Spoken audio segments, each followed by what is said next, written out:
Kila mwaka tarehe 20 mwezi Mei, dunia huadhimisha siku ya nyuki duniani, yani World Bee Day, kwa lengo la kuongeza uelewa kuhusu umuhimu wa nyuki na vipepeo wengine katika maisha ya binadamu na mazingira.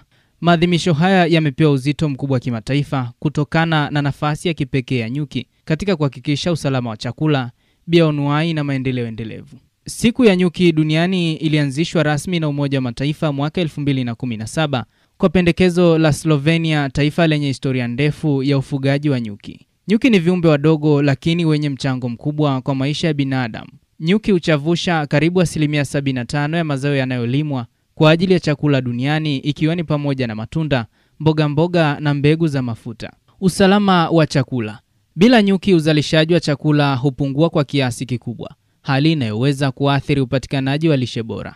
Bioanuwai. Nyuki huchangia uhifadhi wa mimea asili ambayo ni makazi ya viumbe wengine katika mfumo wa ekolojia.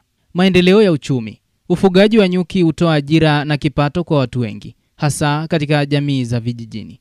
Licha ya umuhimu wao, nyuki wanakumbwa na changamoto nyingi ambazo zinaweka uhai wao hatarini. Miongoni mwa changamoto hizo ni pamoja na matumizi ya dawa za kilimo zenye sumu, upotevu wa makazi yao kwa sababu ya uharibifu wa mazingira, mabadiliko ya tabia nchi na ugonjwa wa wadudu waharibifu wa nyuki. Kupungua kwa idadi ya nyuki ni tishio kwa usalama wa chakula na bioanuwai duniani.